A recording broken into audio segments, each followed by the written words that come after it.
샬롬. 여러분, 삶의 평안이 있으십니까?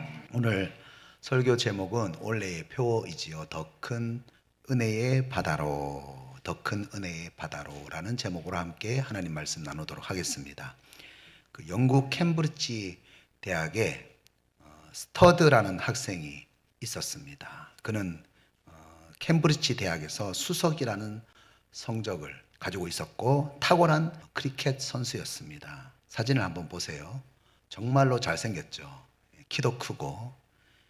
그래서 이 스터드는요, 영국 전체에서 크리켓 선수로 금메달을 딸 정도로 운동신경도 좋고 공부도 잘하고 얼굴도 잘생겼어요.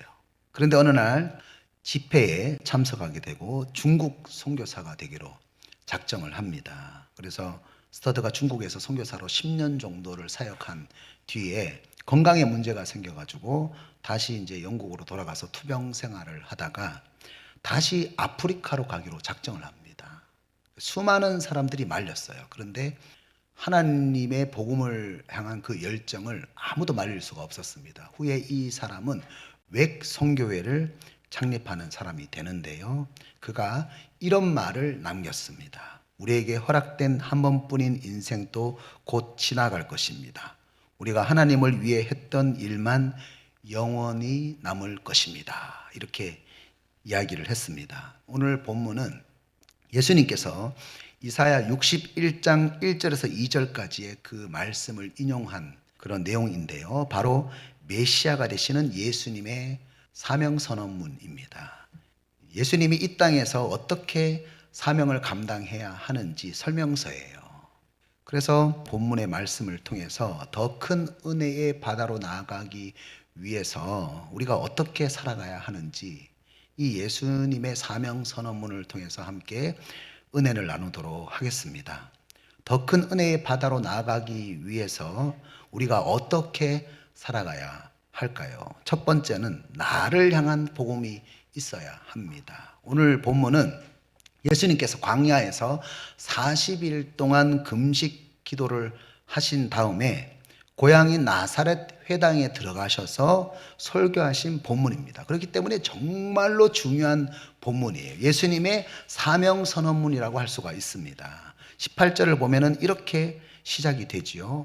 주의 성령이 내게 임하셨으니 내게 기름을 부으시고 나를 보내사, 이렇게 말씀하죠. 나를 보내사. 예수님께서 하나님으로부터 보내심을 받았다는 그런 뜻입니다. 나도 예수님으로부터 보냄을 받은 사람이지 않습니까? 그런데 보냄을 받은 사람의 자격이 나와 있지요. 바로 강력한 성령의 임재를 통해서 나타나는 기름 부으심이 있어야 된다라고 말씀하고 있습니다. 여러분, 기름 부으심이 무엇입니까? 왕과 제사장과 선지자에게 기름을 부었거든요. 예수님께서 메시아로서 구원 사역을 할 수 있도록 하나님으로부터 권한을 위임받았다라는 뜻이 바로 기름을 부었다는 그런 뜻입니다. 그런데 기름 부으심이 무엇으로 나타났습니까? 강력한 성령의 임재를 통해서 기름이 부어진 거예요. 강력한 성령의 기름 부으심이 나타났습니다. 다시 한번 18절을 보여주시면은요, 18절에서 어떻게 설명합니까? 내게, 나라는 단어가 계속해서 반복하고 있지 않습니까? 어떤 의미의 말씀입니까? 나에게 임하는 강력한 성령의 기름 부으심이 있어야 한다는 거죠. 여러분, 기름을 부을 때 어떻게 됩니까? 기름이 위에서부터 아래로 흘러내려서 온몸을 적시게 되잖아요.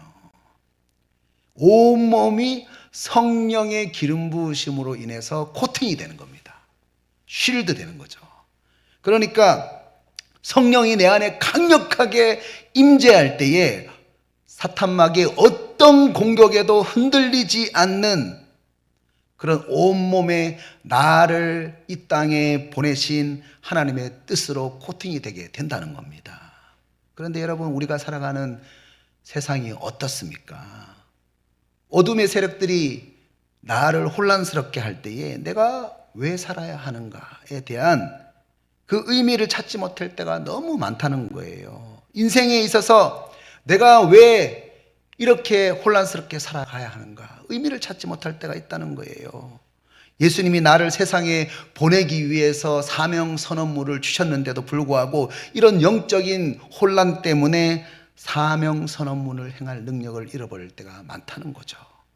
다짐을 하고 결심을 했는데도 불구하고 사탄의 유혹에 넘어져서 또다시 제자리 걸음이 된 자기 자신을 발견할 때가 여러분 얼마나 많습니까? 그때 또다시 내가 죄에 졌구나, 악에게 졌구나, 내 자신에 대해서 실망할 때가 여러분 얼마나 많습니까? 여러분, 베드로가 얼마나 자기 자신의 신앙에 대해서 자신을 했습니까? 마태복음 26장 33절을 보면은 베드로가 이렇게 말했어요. 베드로가 대답하여 이르되 모두 주를 버릴지라도 나는 결코 버리지 않겠나이다. 정말 교만한 발언이죠. 그래서 예수님께서 베드로에게 이렇게 말씀을 하셨어요. 34절에서 오늘 밤 닭 울기 전에 내가 3번 나를 부인하리라. 베드로의 영적 상태에 대해서 진단을 해주신 거예요. 그러니까 베드로가 자기의 신앙에 대해서 다시 또 이렇게 자신을 합니다. 35절에서 베드로가 이르되 내가 주와 함께 죽을지언정, 목숨을 걸었어요. 죽을지언정 주를 부인하지 않겠나이다 하고 모든 제자도 그와 같이 말하니라. 베드로도 자기 신앙에 대해서 얼마나 자신을 하는지 몰라요. 그러니까 모든 제자들도 그와 같이 자기 신앙에 대해서 절대로 나는 그렇지 않다고 자신을 했습니다. 베드로가 모든 제자들 중에서 자기의 신앙이 최고라고 다짐을 했는데, 자신을 했는데 어떻게 했습니까? 분노해가지고 말고의 길을 자르지 않았습니까? 칼로. 그리고 예수님을 저주했습니다. 그렇습니다. 내가 생각하는 만큼, 내가 내 자신에 대해서 자신하는 만큼, 내가 내 자신에 대해서 평가하는 만큼 내 신앙이 크지 않다는 것을 발견하고 실망할 때가 정말로 많습니다. 여러분, 무엇이 문제일까요? 38절을 보면은요, 예수님께서 겟세마네 동산에서 제자들에게 이렇게 말씀을 하셨습니다. 너희는 여기 머물러 나와 함께 깨어 있으라, 이렇게 얘기하셨거든요. 예수님은 시험에 들지 않도록 깨어서 기도해라, 이렇게 제자들에게 부탁을 했어요. 그런데 그렇게 자기 신앙에 대해서 자신했던 제자들이 무엇을 하고 있었습니까? 기도하지 않고 잠을 자고 있었습니다. 그래서 40절에서 예수님께서 제자들에게 오사 그 자는 것을 보시고 베드로에게 말씀하시되 너희가 나와 함께 1시간 또 이렇게 깨어 있을 수 없더냐. 1시간 또 이렇게 깨어 있을 수 없더냐. 여러분, 내가 내 신앙에 대해서 아무리 자신을 한다고 해도, 아무리 말씀을 듣고 결심을 하고 다짐을 한다고 해도 우리가 어둠의 세력에 번번이 넘어지는 이유가 무엇입니까? 시험에 드는 이유가 무엇입니까? 41절에 보면은 답이 나와 있어요. 시험에 들지 않도록 어떻게 하라고요? 깨어 기도하라. 그리고 뭐라고 말합니까? 마음에는 원이로되 육신이 약하도다. 마음에는 원인데 육신은 약하다. 여러분, 마음에는 소원이 있어요. 여러분, 정말 내가 말씀대로 살아야지. 마음에는 소원이 있습니다. 그런데 그 마음에 있는 그 소원을 행할 능력이 없어요. 그 소원을 행할 수 있는 영적인 근육이 없다는 겁니다. 왜? 기도하지 않기 때문에. 1시간 또 깨어 있을 수 없더냐. 내가 기도하지 않기 때문에 마음에는 소원인데 그 소원을 행할 수 있는 영적인 근육이 없다는 겁니다. 여러분, 우리가 대한민국 국가대표 경기를 볼 때가 있잖아요. 그런데 우리나라 선수들이 잘 못할 때가 있잖아요. 그러면은 저것도 못하냐고, 어떻게 저것도 못하냐, 이렇게 우리가 말을 할 때가 있잖아요. 그런데 여러분, 경기에 들어가서 한번 뛰어보세요. 마음으로는 되는데 육신이 안 되지 않습니까? 근육이 안 되잖아요. 마찬가지입니다. 우리가 마음으로는 다 합니다. 머리로는 다 알아요. 머리로는 말씀에 대해서 다 압니다. 그런데요, 어둠의 세력들이 공격해 올 때에 이길 수 있는 영적인 근육이 없다는 거예요. 여러분, 이런 영적인 근육이 어떻게 해서 생길 수 있습니까? 다시 40절에서 41절까지를 한번 보세요. 예수님께서 이렇게 말씀하셨습니다. 나와 함께 한 시간 또 이렇게 깨어 있을 수 없더냐? 시험에 들지 않게 깨어 기도하라. 마음에는 원이로되 육신이 약하도다. 아멘. 여러분, 예수님이 본격적으로 사역하시기 전에, 오늘 나사렛 회당에서 설교하시기 전에 무엇부터 하셨습니까? 누가복음 4장, 오늘 본문이 누가복음 4장 본문인데 누가복음 4장의 시작이 무엇입니까? 광야에서 40일 동안 금식을 하시면서 기도를 하면서 시작이 됩니다. 금식 기도를 할 때에 그때의 4절에서 기록된 바, 8절에서 기록된 바, 10절에서 기록되었으되, 광야에서 금식하면서 기도할 때에 하나님의 기록된 말씀으로 사탄의 세 가지 유혹을 물리치셨습니다. 여러분, 우리가 왜 마귀의 유혹을 받을 때에 기록된 말씀이 생각나지 않습니까? 마음으로는 말씀대로 살고 싶은 것이 내 마음의 소원인데 왜 사건이 생길 때마다 먼저 분노가 생각이 나고 하나님이 나에게 주셨던 말씀이 생각나지 않을까요? 말씀을 알고 있고 그 말씀대로 살고 싶은 소원은 있는데 그 말씀을 붙잡고 전혀 내 삶에서 기도하지 않기 때문에 어둠의 세력을 대적할 수 있는 영적인 근육이 없다는 거예요. 그것이 오늘날 우리들의 현실입니다. 영적인 현주소라는 겁니다. 그렇기 때문에 우리의 삶에 강력한 성령의 기름 부으심이 없다는 거예요. 그래서 힘든 상황 가운데서 염려하고 걱정하고 원망하고 불평하면서 나를 이 땅에 보내신 하나님의 뜻을 잃어버릴 때가 많다는 것입니다. 지금 수요일마다 느헤미야 강해를 하고 있는데요. 이번 주 수요일 느헤미야 9장 3절 말씀을 전하면서 저는 너무 큰 하나님의 음성을 듣게 되었습니다. 3절에서 이렇게 말씀합니다. 이날에 낮 4분의 1은 그 자리에 서서 그들의 하나님 여호와의 율법책을 낭독하고 낮 4분의 1은 죄를 자복하며 그들의 하나님 여호와께 경배하는데. 아멘. 지금 느헤미야가 어떤 일을 합니까? 그 이스라엘 백성들과 낮 4분의 1, 약 3시간을 그 자리에 서서 말씀을 듣고 있는 거예요. 그 자리에 서서 낮 4분의 1은 약 3시간은 회개 기도를 하면서 하나님께 경배를 하고 있습니다. 여러분, 옛날에는 이런 좋은 전통이 있었습니다. 하루 종일 하나님의 말씀을 듣고 하루 종일 기도하는 부흥회가 있었습니다. 옛날에는 지금처럼 시설이 좋지 않았어요. 지금 보여드리는 사진을 한번 보세요. 차갑고 딱딱한 바닥이잖아요. 방석도 없습니다. 방석도 없어요. 그런데 아이를 얻고 무릎을 꿇고 어머니가 기도를 하고 있습니다. 그래서 하나님께서 이런 믿음의 훌륭한 전통을 가지고 있는 선조들 때문에 우리나라를 축복해 주셨습니다. 그런데 지금 한국교회가 어떻습니까? 이런 좋은 전통이 사라졌어요. 기도가 사라졌습니다. 제가 수요일 날 이 말씀을 전하면서 큰 은혜를 받고 결심을 했습니다. 그래서 제가 새벽마다 30분을 서가지고 기도 인도를 해야 되겠다. 그래서 지금 계속 하고 있거든요. 하나님께서 저에게 말씀하는 거예요. 혼자 기도하지 말고 성도들의 영적인 근육을 단련시키는 목회자가 되어라. 저에게 말씀하시는 거예요.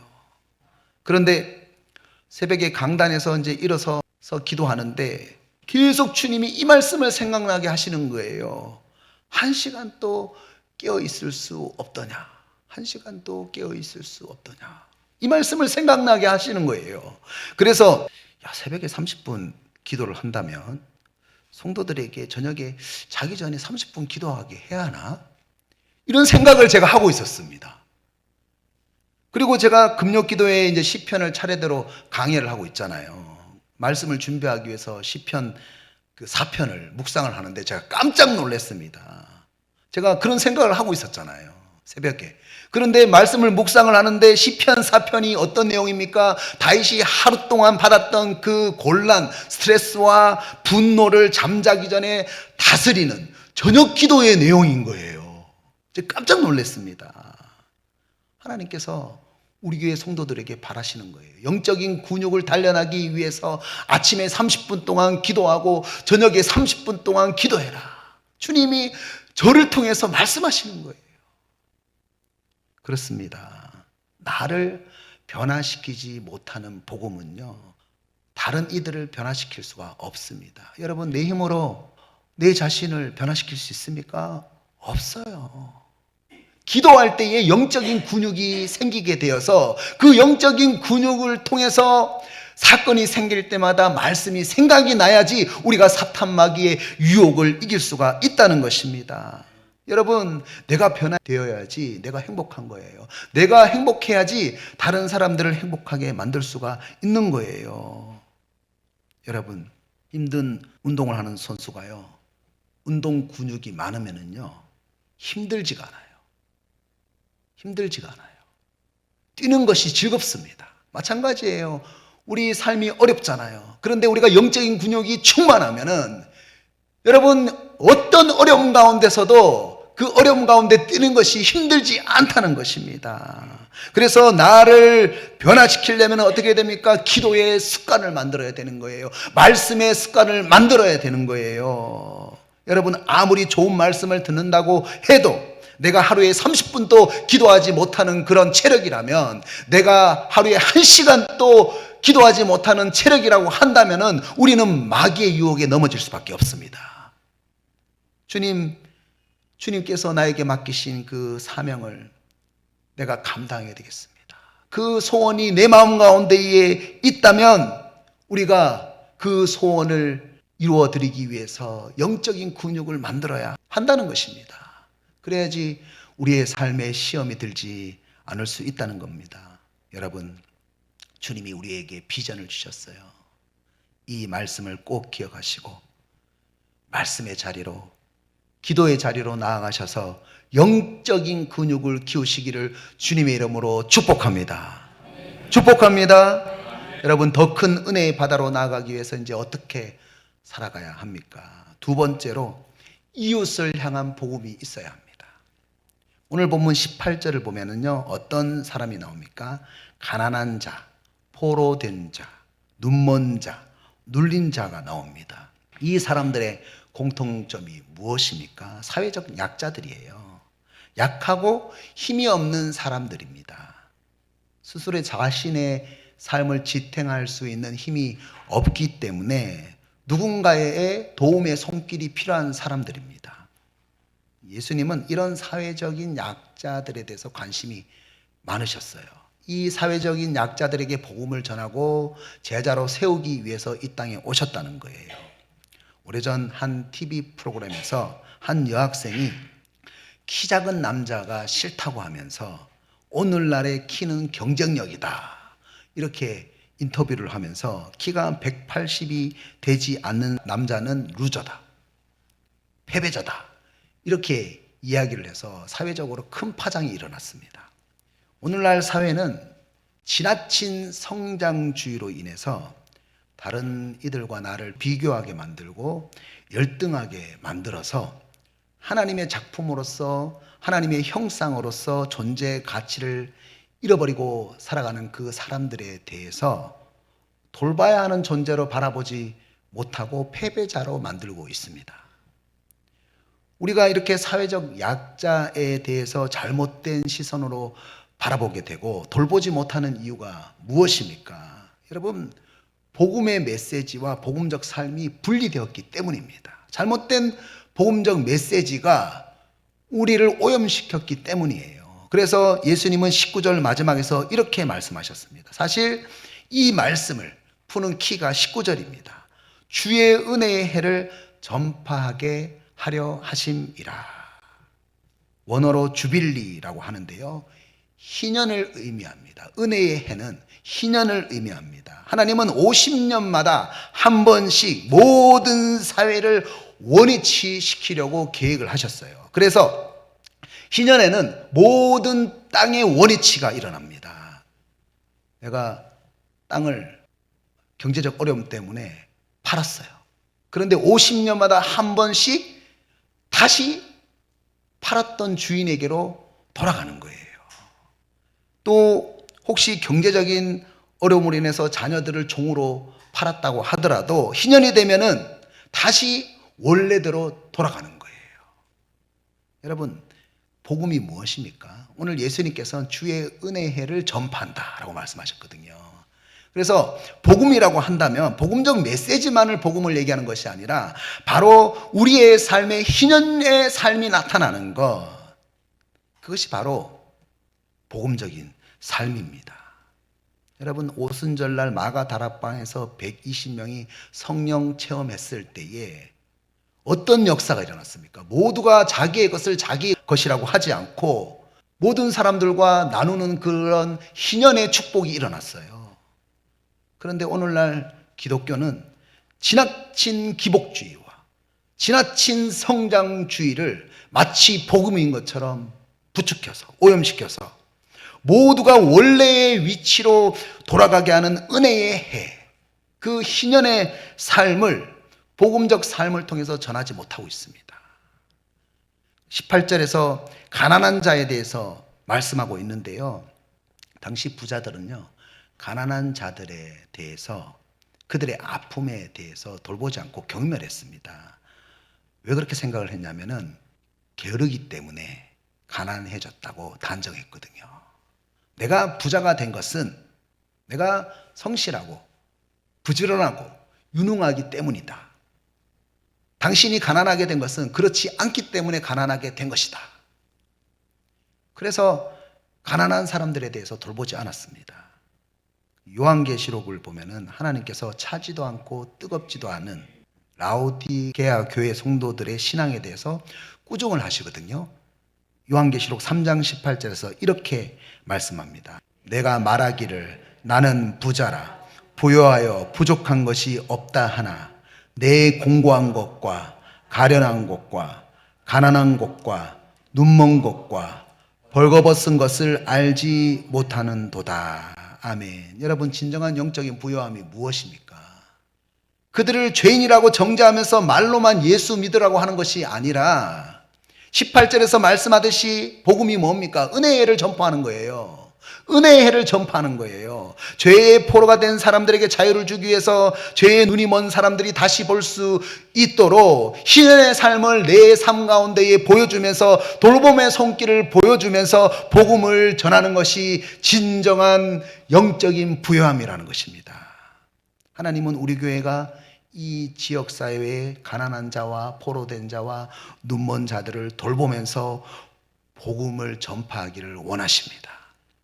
그래서 우리 교회가 나만 예수 믿고 잘 사는 기복주의의 신앙을 버려야 돼요. 성장주의의 신앙을 버려야 됩니다.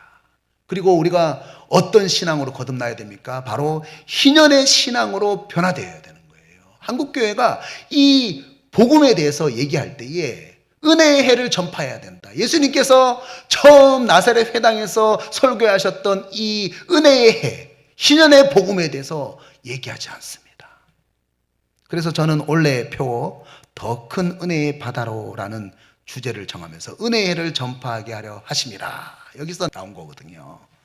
더 큰 은혜의 바다로 우리가 나아가야 되는 거예요.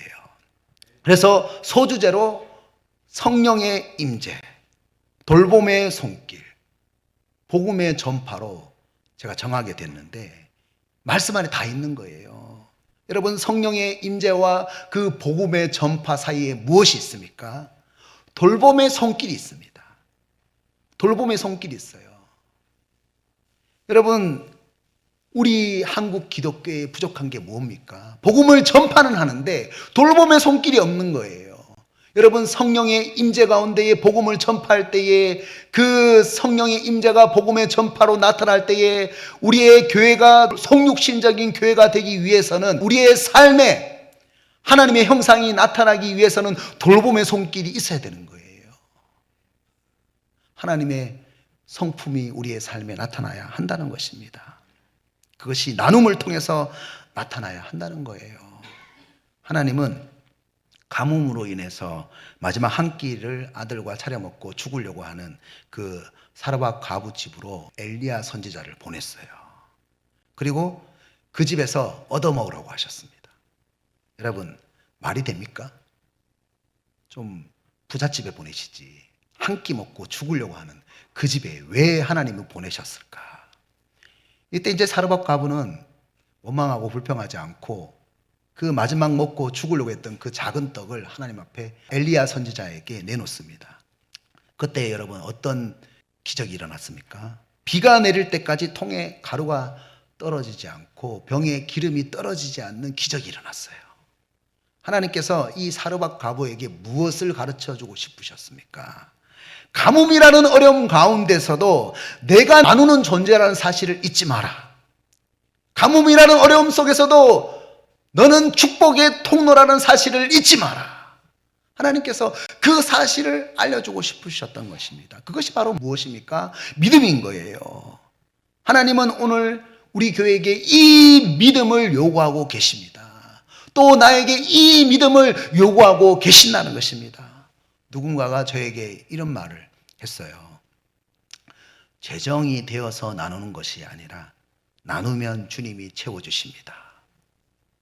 재정이 되어서 나누는 것이 아니라 나누면 주님이 채워주십니다. 믿으십니까?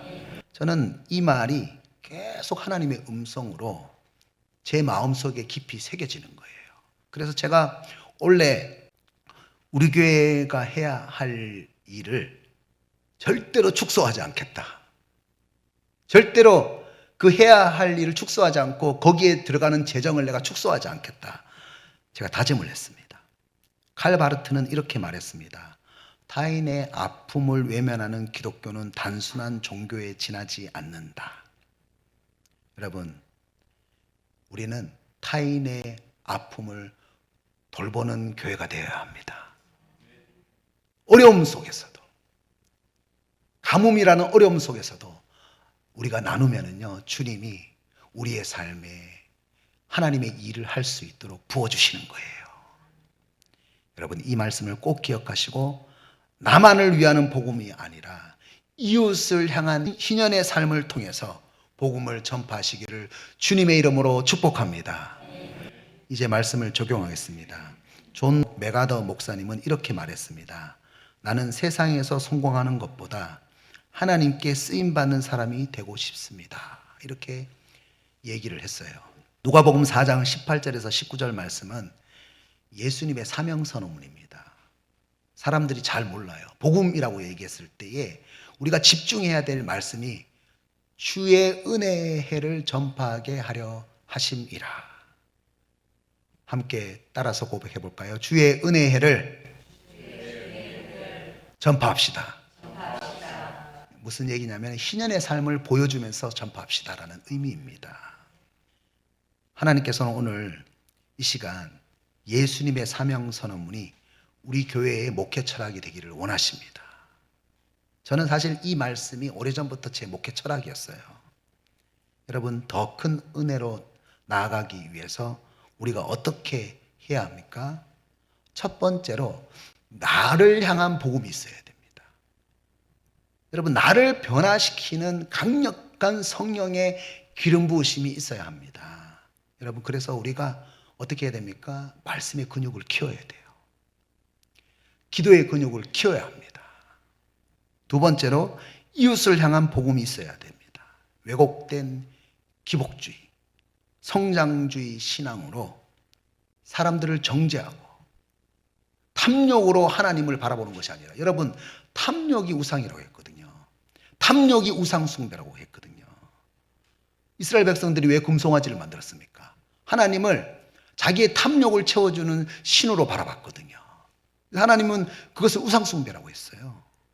그래서 우리가 기복주의 성장주의 신앙으로 사람들을 정죄하고 호도하는 것이 아니라 가난한 자에게, 포로된 자에게, 눈먼 자에게 희년의 삶을 보여주면서 주의 은혜의 해를 보여주면서 복음을 전파해야 합니다. 오늘 이 시간 저와 여러분은 예수님의 사명 선언문인 이 말씀을 굳게 붙잡고 되도록 암송하세요. 기억하시고 나를 향한 복음과 이웃을 향한 복음으로 나아가셔서 축복의 통로가 되시기를 주님의 이름으로 축복합니다.